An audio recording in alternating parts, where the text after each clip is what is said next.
There are places in this country that the government has decided that it's acceptable to poison.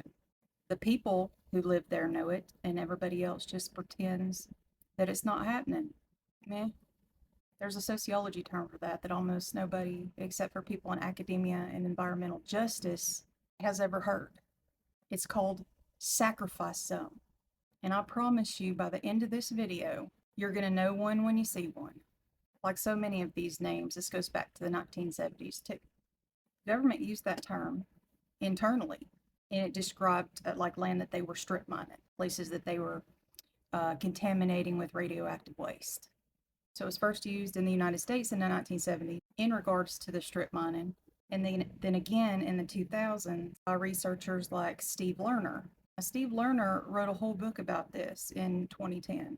He used it to describe something darker than mining. He used it to describe entire communities of people and what this actually is. Lerner described a sacrifice zone as a low income or minority community that live right up next to heavy industry.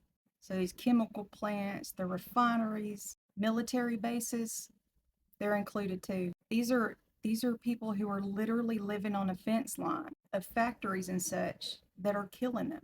And he argued, and this is backed up by decades of environmental justice work, that these places aren't accidents. They're not, that's unfortunate. They're not random. They are designated. Of course, the government knows, the industry knows, regulators know. It's weird to think about it like this. These people have like quietly been slated for death by chemistry. So somebody somewhere making a whole lot of money decided that these folks' lives were an acceptable cost for doing business. Okay, give me just a second. I want to get to my notes here for the figures. These numbers, y'all, will turn your stomach. So there was a study done in 2008, and it found that African American households making between $50,000 and $60,000 a year live in neighborhoods that are, on average, more polluted than the average white neighborhood where the households make less than $10,000 a year. I'm just going to play that back. A black family making $60,000 a year lives in a more polluted community than a poor white family does. There's a study 2007 by the United Church of Christ, and it found that the people of color make up 56% of the people living within 2 miles of the nation's commercial hazardous waste facilities. 56%, y'all. They make up 69% of the people in neighborhoods with multiple stacked facilities.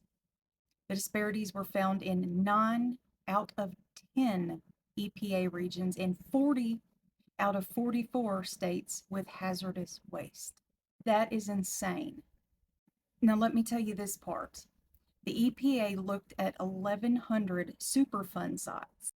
The average fine imposed on polluters in these white areas was 506% higher than the average fine in minority communities. So in other words, companies that were found to be polluting these white communities were fined at a huge percentage compared to companies polluting in black communities. Cleanups in black communities also took longer to take, and the cleanups were less intensive. So basically their CEO's going, it's a shithole town anyway. So they polluted more, just so we're all on the same track. They polluted more, these companies polluted more. They got fined less, they cleaned up slower, and the people continued dying. Now I'm about to name some of those zones for you.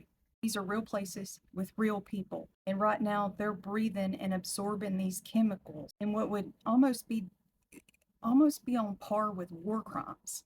That sounds dramatic. Wait. So there's Cancer Alley in Louisiana. That is an 85-mile stretch. And in that 85-mile stretch, there are 200 petrochemical facilities. They have documented air and water quality violations going back to the 70s, y'all. Elevated cancer rates. And affected by this are black low-income areas. Mossville, Louisiana is another one. This is a black community that was founded by freed slaves.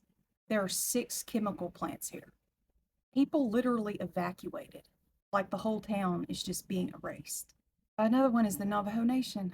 Uranium mining has been poisoning generations of people, and cleanup is still incomplete. There's St. Lawrence Island in Alaska, Pine Ridge in South Dakota, Camden, New Jersey. And remember, this regime wants to cut even more regulations from these companies that are killing people. The data centers that they want to set up. We're just going to sit here and watch. There are cities and towns across this nation that smell like solvent, like the tap water comes out brown. Kids have cancers that grown adults shouldn't even have. So in 2022, the United Nations issued a report stating that millions of people globally now live in pollution sacrifice zones, and that this exposure disproportionately affects groups already experiencing systemic discrimination. The UN had to call out the United States. And folks be like, why don't they just leave? You know what? If they could, they would. But they shouldn't have to. They shouldn't have to. Let me know what you think in the comments. See you next video.